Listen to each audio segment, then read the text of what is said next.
Bien, el señor Cuadra, por favor. Buenos días. Buenos días. Habíamos concluido el interrogatorio del Ministerio Fiscal, las acusaciones populares no tenían preguntas y la señora letrada de la defensa de Briones tiene la palabra. Con la venia del Tribunal, Minerva Díaz, por la defensa del señor Briones y de Fórum Filatélico. Buenos días, don Domingo. Buenos días. Yo solamente le voy a interrogar sobre una de las operaciones que le interrogó ayer el Ministerio Fiscal. He traído la copia del documento que ya se le exhibió ayer, pero para facilitar el interrogatorio, obrante al tomo 15 de la pieza Ballena Blanca, folios 5.163 a 5.173. La sala lo tiene en el rollo de ayer, pero en cualquier caso, para, insisto, facilitar, he traído una nueva copia. Se trata de la operación de adquisición de las acciones de Fórum Filatélico por parte de Comercio y Ventas para el declarante. Gracias. Para la sala. No. Para su defensa también. He traído copias. Y ahí está para mí. Este documento ya le fue exhibido ayer, señor Cuadra. Pero se lo hago llegar porque, como bien indicó usted, no es objeto esta operación de su escrito de acusación. No obstante, como le preguntó el Ministerio Fiscal por ella, yo me veo en la obligación, en el ejercicio de mi defensa, de preguntarle sobre ella. Se trata, como le digo, del contrato de compraventa de acciones de Fórum Filatélico por parte de dos empresas españolas, Comercio y Ventas S.L., le compra a Jesús Fernández Prada S.L. un importante paquete accionarial de Fórum Filatélico. ¿Puede recordar brevemente, señor, en qué consistió el encargo profesional que le hizo el señor Llorca sobre este contrato en mayo de 2005?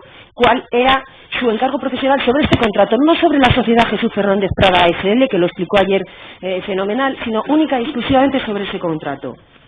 Señora, disculpe que no la mire directamente No se preocupe. en la pantalla y también por respeto al tribunal. El encargo fue la gestión, si era posible, extrajudicial, si no judicial, del cumplimiento del contrato.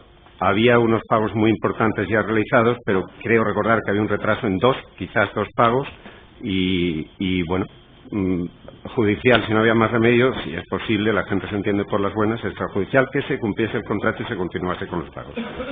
Bien, de ese contrato, ese fue el contrato que le llevó el señor Llorca a su despacho para que usted pusiera al día los pagos pendientes, extrajudicial o judicialmente, como acaba de decir. ¿En ese contrato existe algún tipo de reserva de dominio de las acciones que se transmitieron en origen? En origen, digo, en el momento en el que se suscribió ese contrato. Dos cosas. El señor Llorca no llevaba papeles, estaba muy por encima de eso, pero seguro que vino con me parece que eran 2 o 3 dossiers, AZ, y me he perdido. La segunda parte, usted disculpe. Sí, no, le preguntaba que si en ese contrato... Reserva de dominio. No, en ¿existía absoluto. algún tipo de reserva de dominio? El único derecho, señoría, era a cobrar las cantidades. Se acabó. Derecho sobre las acciones, cero. No siga, por favor. Gracias. ¿Recuerda si con su gestión extrajudicial consiguió poner al corriente de pago, se puso al corriente de pago Comercio y Ventas? Sí, no, incluso adelantaron, hubo fricciones, como adelanté ayer, pero se adelantaron, ya no sé decir los pagos, 2 millones, si vamos a las cuantías, se calcula, pagaron 1.900.000 tantas, por redondear 2 millones, y creo recordar que eso suponía como 2 años adelantados los pagos. O sea que había habido una, iba a decir, mala situación, había habido un retraso importante, pero con el pago se cubre el retraso importante y se muestra una gran buena fe. Ajá. Y entendíamos que el contrato, pues bueno, debía seguir adelante y dejar lo pasado pasar. Por último, señor Cuadra, al momento de la intervención de Fórum Filatélico, 9 de mayo del 2006, ¿estaban al corriente de pago? ¿Ese contrato estaba al corriente de pago? Sí, en ese momento seguía al corriente de pago, correcto. Y creo que todavía quedaba un plazo aún dentro del 6, si recuerdo bien.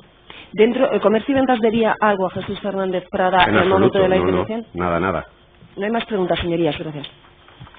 Siguientes defensas. Sí, con él, señoría, Javier Aparicio, letrado de Jean Gaston Bernard. Le voy a hacer unas preguntas exclusivamente sobre la operación de Parque Marítimo Anaga.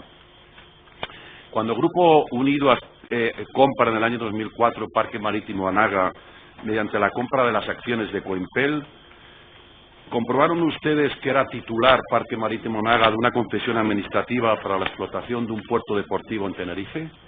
Lo comprobamos no para la compra esa, pues nosotros en la compra no intervenimos, hicimos una escritura, pero como estábamos actuando, gestionando multitud de temas para Grupo Unido por el puerto y Valleta Odio, claro, comprobamos que existía la concesión, las posibilidades de la concesión, todo lo relativo aledaño a esa concesión, sí.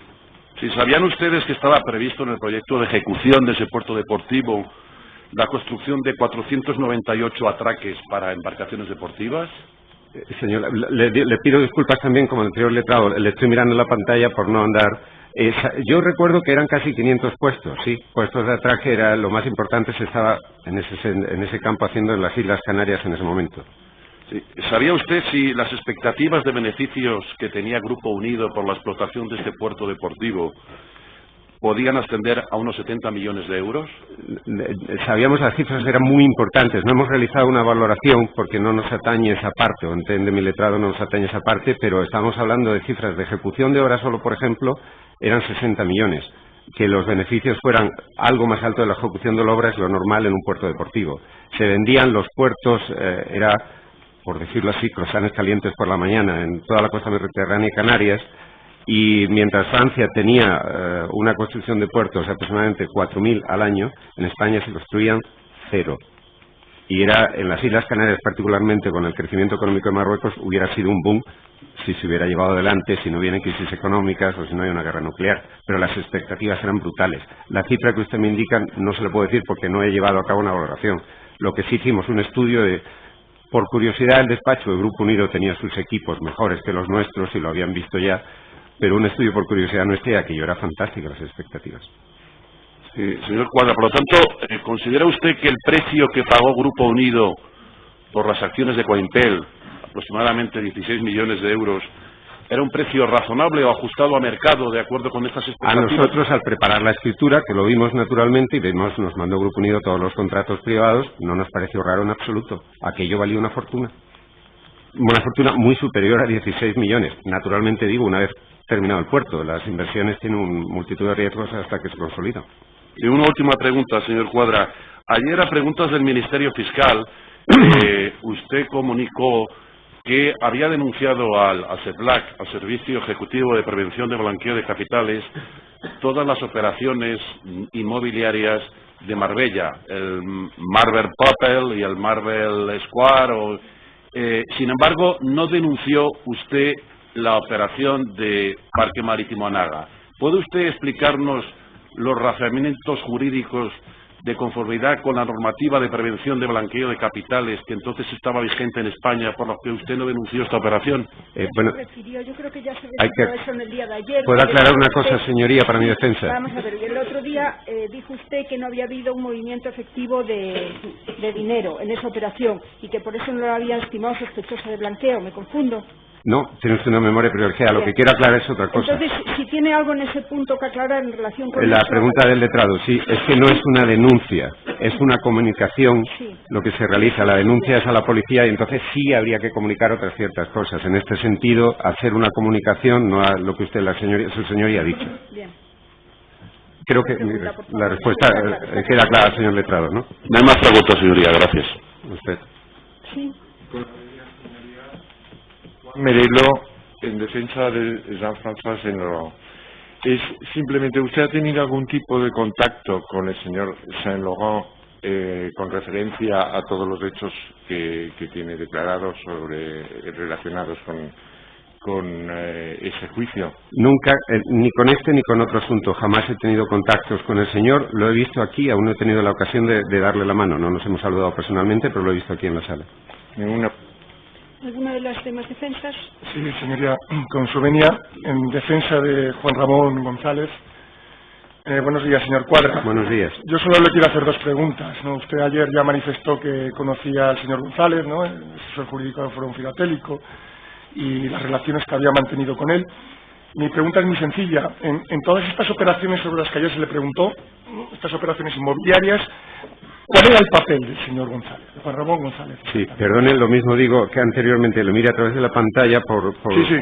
El señor González para mí era un abogado independiente que trabajaba, yo no sabía que era exclusivamente, pero trabajaba un montonazo para Forum, tenía una jornada de esas brutales, y él actuaba como el compañero que llevaba los temas que estaban súper estructurados, cerrados, sellados y aprobados por Forum, le dábamos la vara a él y a veces él a nosotros a la inversa, porque es lo lógico que los vea el compañero que asesora, no a Forum, en nuestro caso era principalmente al Grupo Unido. Era un abogado externo, a mi juicio, con perdón, yo no sabía ni que acudía a ciertas reuniones, que por lo que aquí se ha puesto de manifiesto. Para mí era un abogado externo que asesoraba en todo lo que...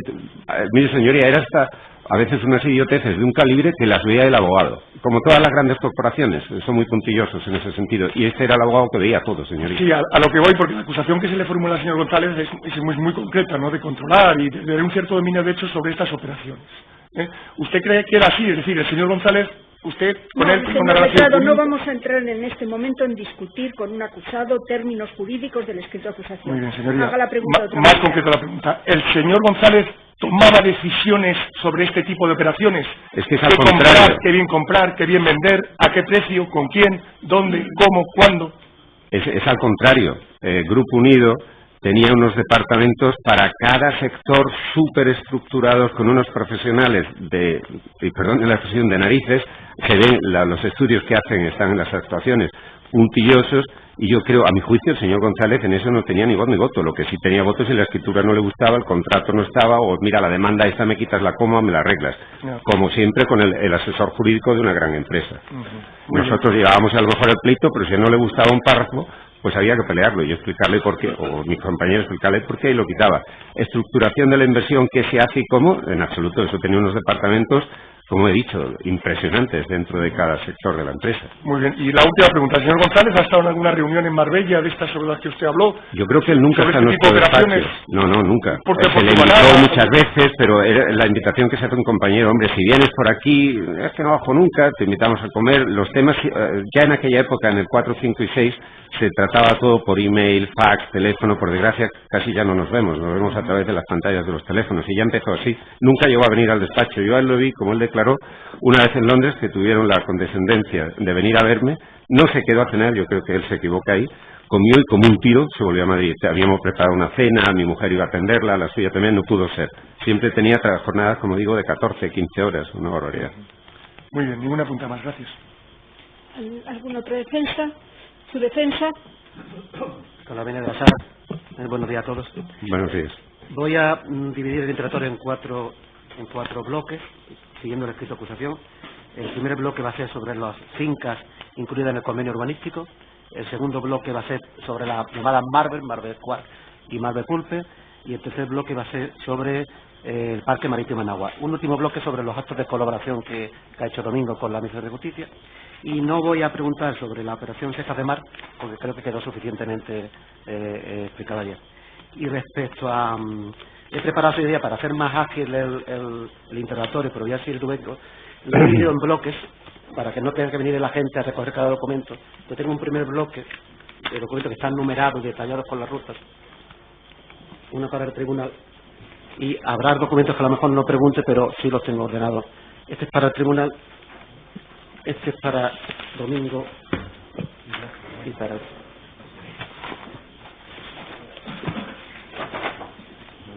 y para el fiscal también. Gracias. Es un listazo numerado y voy a seguir el orden para ser más eficaz en el interrogatorio.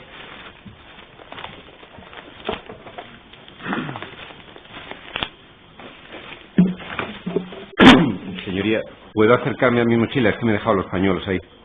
Gracias.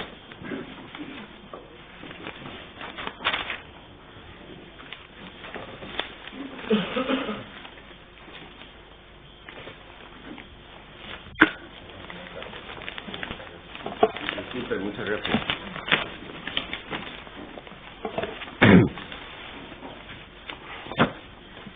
Sí, con la venia, señoría. No obstante, le voy a hacer una pregunta, aunque no forma parte del escrito de acusación concreto, sobre la venta de las participaciones de Fernández de Prada. Le quiero preguntar en los fondos de quién procedían. Sí, de la cuenta, el origen de los fondos. Hay una compraventa de los fondos con los que cobra. Efectivamente, sí. Sí, los 2 millones que Los cobran. 2 millones, sí. De comercio y ventas. De comercio y ventas. De comercio y ventas, sí. Que era una sociedad, entiendo, del señor Briones. O sea, al menos él tomaba las O sea, decisiones usted en quiere ella. vamos a ver si el tribunal... Sí, que los fondos venían de comercio y ventas, lo hemos entendido. Usted quiere preguntarle si sabe de dónde venían Claro, los el origen último, con sí. los que comercio y ventas pagaba. Sí, ¿quién es la persona que estaba detrás de esos fondos? ¿Cuándo, señoría? ¿En el 2004? Perdón, 5. No. Hoy entiendo que sí. De su letrado que está preguntando. Sí, le pregunto. Hoy entiendo que venían de Foro Filatélico. En el 2005 yo lo ignoraba. Sí. Me paga nada menos que Sí, una pero sociedad que el controla el señor presidente. de Le Foro pregunto que el comprador era el señor Briones a través de una sociedad. Esa pregunta no lo sé. Yo sabía que el que mandaba en la sociedad, entre comillas, era el señor Briones. No sé, recuerde que en el registro español, en el mercantil, en la mayoría de los casos no aparece el accionista. No lo puedo saber, pero el que mandaba era él, sin duda. Sí. ¿Cuál fue el importe que recibió en las cuentas? 2 millones. Usted sabe yo para las cifras, pero era casi 2 millones, 1.900.000 no sé cuántos mil. Recuerde que hay un folio en la estación, el folio 2736, que se comunican los fondos al juzgado. Lo comunicamos al señor instructor. Se ponen a disposición de los fondos del juzgado. Sí. Y se bloquean 6 meses después de su... Sí, hubo que aclarar varias veces y se tardó bastante por el juzgado o por, no sé, los organismos que sean de completar el bloqueo. Estuvieron los fondos muertos de risa durante 6 meses o así. Muertos de risa no, que están en rendimiento y siguen rindiendo. ¿Y usted tenía libre disposición sobre los fondos? Hombre, no eran míos, era una sociedad, pero si usted me pregunta si hubiera sido un sinvergüenza, ¿puedo echar a correr con ellos? Sí, pero yo es que no soy un sinvergüenza. Solamente esa pregunta. Una cosa, si me permite una aclaración, señoría. Resulta un poco raro que diéramos una pataleta cuando el juzgado intenta bloquear con aquellas menciones tan gordas los fondos de Posada y no dimos la pataleta en negociación y gestión de valores. Es que en negociación y gestión de valores no hay un trust que me obliga a dar la pataleta, por eso no la di. Perdone la expresión pataleta, pero creo que aclara los escritos que tuvimos de presentar en la anterior. Con la vena sigo. Empiezo con el bloque de las fincas del convenio. El primer documento que quiero que vea usted es el folio 6.770, que es un informe de la agencia tributaria, que está en la ruta es 6.740, 6.808, tomo 19, pieza separada ballena blanca. Y en concreto el folio 6.770.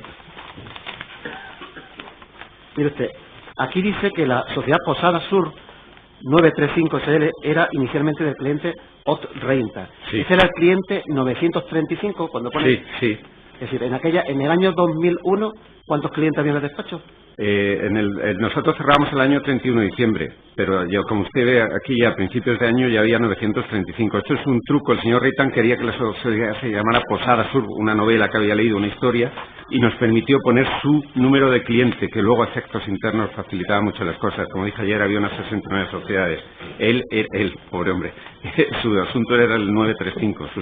Sus asuntos, había 4 o 5 patas en los asuntos del señor Reitan. Hay una nota a pie de página, número 21, de un informe de la UCO, la Guardia Civil, que dice que el señor Otto Reitan es propietario de una cadena de supermercados en Noruega y también de un grupo Reitan Gruppen mayorista franquiciador. Exacto. O sea, era un multimillonario. Este señor es un señor que se hizo él mismo, empezó de una cadena de 000, empezó con una cadena de supermercados y eso que pone aquí Rema, es lo gordo, es una especie de Mercadona.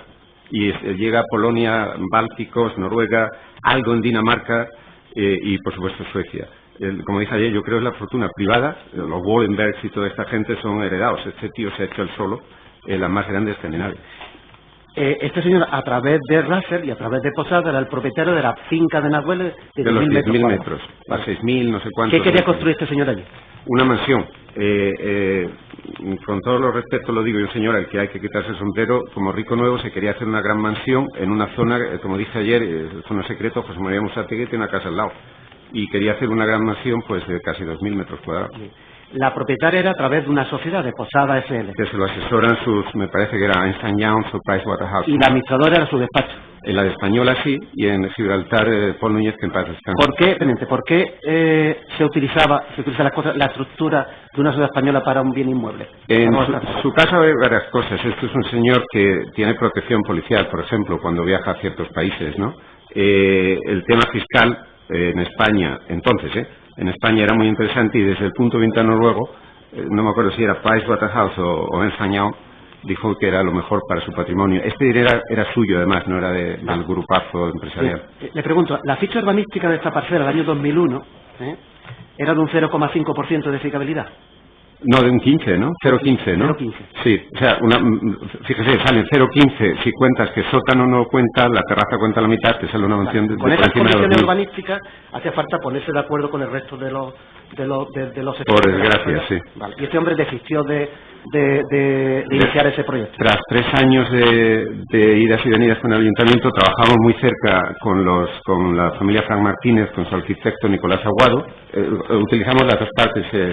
Nos torpedearon quizás los vecinos. Los vecinos veían aquello como otra zona quizás de expansión de un parque y no les daba la gana de dejar construir. Y fueron 3 años de luchas y la mayoría gana. Eran 200 y pico propietarios contra Fran Martínez y nosotros. Desiste de construir la vivienda, sí, y se compra una vivienda nueva en Marbella. Palabras textuales en inglés, él habla inglés bastante bien. Yo no he venido a España a desarrollar planeamiento, yo he venido a hacer una Pero voy al grano. ¿Se compra una casa de 9 millones de euros? Bueno, la casa inicial y luego como compra 3 parcelas alrededor, ese complejo vale 20 millones de euros. Sí. Para tener vista al mar, compró las parcelas. La mejor casa, creo yo, de nada. Nos estamos yendo a puntos que no interesan directamente. Pero sí, que invirtió, que eso no fue una especulación. Ahora voy donde voy. Aquí donde conoce usted a Yorca en este momento. No, yo lo conozco luego en el 2004. No, digo con esta parcela. Sí, perdón. Cuando sí. se pone en venta la parcela es cuando conoce usted ya Tras varios meses en venta, Yorca lo trae al despacho de una agencia en febrero del 4. Bien. Por tanto, usted era en esa compra-venta a Yorca, que Yorca compra la parcela a través de la venta de las participaciones, su cliente era el señor Odo Reitan. Sí, solo y exclusivamente. No era el señor Yorca. No, en absoluto. Vale. Él era el comprador. Por eso le pregunto antes, es decir, los fondos, el origen de los fondos de esta operación era el señor Odo Reitan, el señor que compró una casa de 9 millones de euros. ¿De la compra inicial en el 1? El origen de los fondos, el origen se refiere a la compra en el 1, sí, eran fondos que traen nada menos que el señor, bueno, sus contables, el señor Reitan, sí. Y su cliente era el señor Odo Reitan. Sin duda, claro. Letrado, por favor, vamos a centrarnos en las operaciones que nos interesen. ¿Con qué pagó el señor Reitan esa finca originariamente? No interesa al tribunal.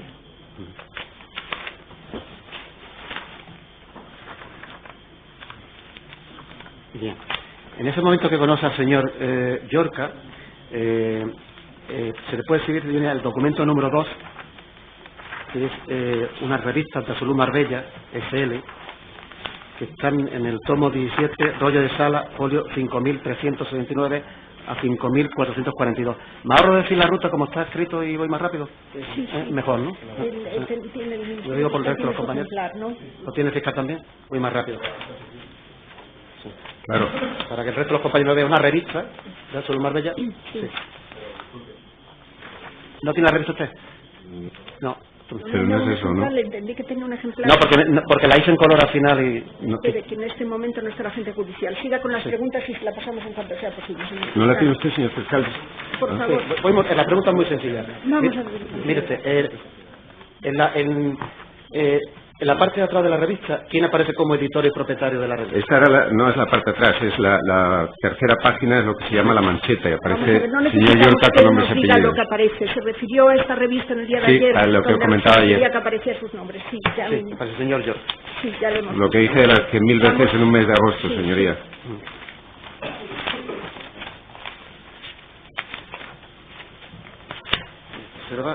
Le voy a seguir ahora. Voy a pasar algunos documentos que ya... Mire, el documento número 5, me voy al 5. Son unos certificados bancarios. En esta operación, su cliente es Odd Reitan, su cliente no es el señor Llorca. A pesar de ello, usted le pide referencias bancarias del señor Llorca para saber quién era. Sí. Bien. Tiene usted delante un certificado de la Caja General de Granada, del señor Llorca, que se identifica con su pasaporte y dice que lo conocen desde hace años, persona muy solvente económicamente que ha mantenido una excelente relación comercial con nuestra entidad. Esto es el Llorca que yo conocí, no el que aparece aquí, vale, con los sellos, me imagino. Había dos señores Llorca. Son las referencias bancarias que pidió. Y hay otra, sí, y luego nada menos que Moore Stephen. Sí, otra del Banco Atlántico, sí, que dice lo mismo, y otra de Moore Stephen. ¿Quién es Moore Stephen? Pues es una empresa británica de auditoría enorme, está por toda Europa. Vale. Es decir que... Muy british, pero bueno, están por toda Europa. Que no se ocultaba en absoluto, al contrario. Vale. Y le gustaba además la proyección pública, una cosa que yo odio, él le encantaba. Documento número 5 bis, señores. Este es un correo de 15 de marzo de 2004 que se recibió ayer el fiscal, pero quiero hacer una pregunta sobre él, que usted se lo manda al señor Llorca. Estamos hablando en el momento en que él compra las participaciones de Posada. Sí. 5 bis. Bien. ¿Le pide usted aquí las referencias bancarias, señor? Sí, en el párrafo del medio. Creo que lo leímos ayer, no estoy seguro. Le recuerdo que por favor nos haga llegar una breve referencia bancaria diciendo lo que usted es repulsa. Lo recuerdo, lo dije ayer, ¿no, señoría? Sí, no, la pregunta es otra. Mire usted, arriba en el asunto, donde pone asunto, pone Russell Limited, Posada Sur, terreno Huerta del Fraile. Sí. Estaba perfectamente identificado. El paquete que él iba a comprar, o su sociedad. Y que el último beneficiario era el señor Llorca, por eso se le remite usted. Para mí el comprador siempre fue él. Vale. Luego se confirmó, ¿eh? Bien. ¿Pidió usted referencia también a compañeros en Marbella sobre quién era Llorca? Un poquito más tarde sí, porque parecía una posible fuente de clientes muy interesante. Hablé con varios despachos. ¿Qué referencias le dijeron los compañeros sobre él? Que era lo que parecía, que era la pera. El documento número 6, señoría. Es un contrato privado que se halla en las actuaciones, donde lo firma, ¿lo ve usted? El de Rodrigo, sí. Rodrigo Blanco, es un despacho de Marbella conocido, Fortuny y Abogado. ¿Y quién firma el contrato? El propio señor Rodrigo Blanco Cabeza de Vaca y el señor Llorca. Y Rodrigo era un señor que yo conocía desde el colegio. Trabajaba en el despacho de Fortuny Mains, que era el despacho más grande de Marbella. Y sí, fue entre los que me dio datos de... En el folio 62.000, avanza usted, el 62833 aparece un cheque del Banco Atlántico. Hay varios cheques que se entrega y lo firma el despacho de abogados. Y lo entrega el señor Llorca. Pone cheque arriba fotocopiado de don José Manuel Carlos Llorca Rodríguez. Sí, parece ser su firma. Sí. En las operaciones que usted conocía en Marbella de otros compañeros, ¿actuó su nombre propio, señor Llorca? Lo que comenté ayer es la verdad. Este señor se identificaba a él, le gustaba además mucho aparentar y tenía contactos con notarios, con compañeros, con bancos, siempre él con el pasaporte por delante. Si me lo dio a mí, que realmente no tenía obligación en la compra. Sí, ya eso nos lo explicó ayer. Sí. El documento número 7 sí. Es la hoja de encargo que le sirvió ayer el fiscal, que firma personalmente el señor Llorca, pero yo quiero fijarme en otro documento que hay después, que es el pasaporte del señor Llorca Rodríguez. ¿Cuál es la pregunta? La pregunta es si cuando acude a su despacho se identifica con su pasaporte. Sí, ya lo contesto. Y se quedó con copia. Aquí sí tiene sentido ya tener el pasaporte. En octubre sí, porque ya él se convierte en nuestro cliente y entonces sí que necesito pasaporte, pero esto ya lo teníamos antes. Claro, le digo porque como la ley de presión de blanqueo, el primer requisito es identificar al cliente, sí. Aquí ya sí es cliente el señor Llorca. Por eso estaban unidos las dos cosas. Se identifica con su pasaporte. Correcto. Nos había dado el pasaporte antes, porque me empeñé yo cuando lo conocí, pero aquí sí que me lo hubiera tenido que dar en octubre. Y ya tenía usted las referencias bancarias, la actividad que realizaba, ya tenía el cliente. Sí.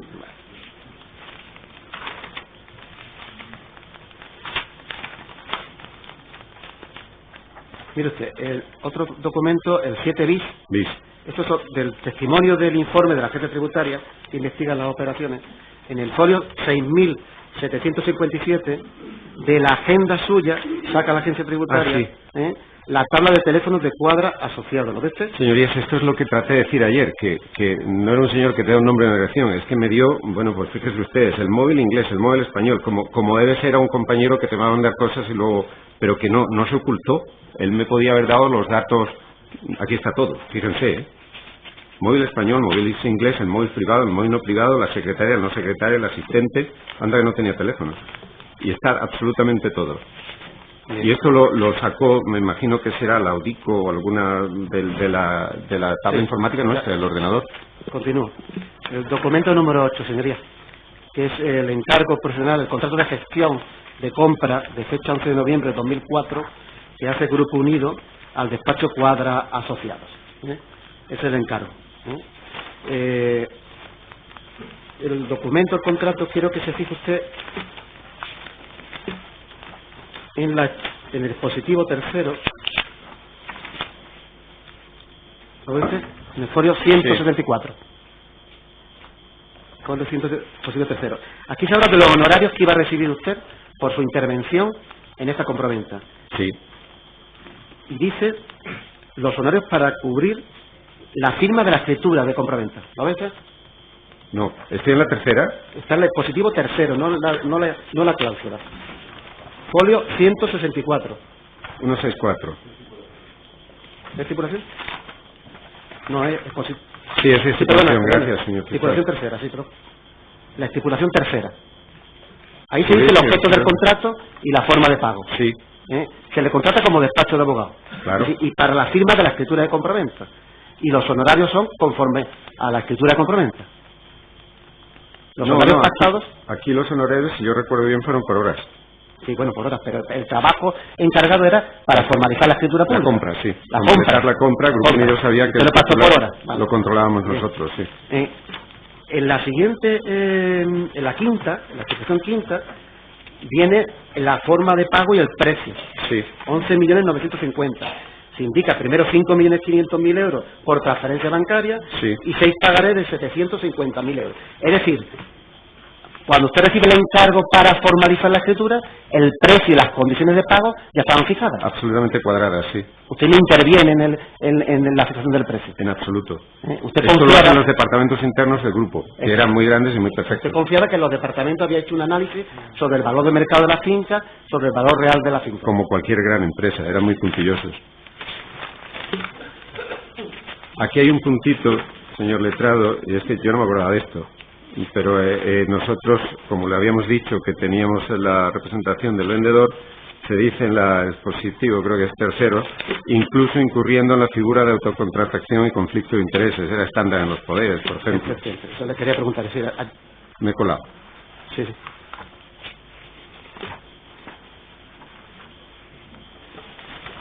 Sí, señoría. Quería preguntarle, porque ayer no...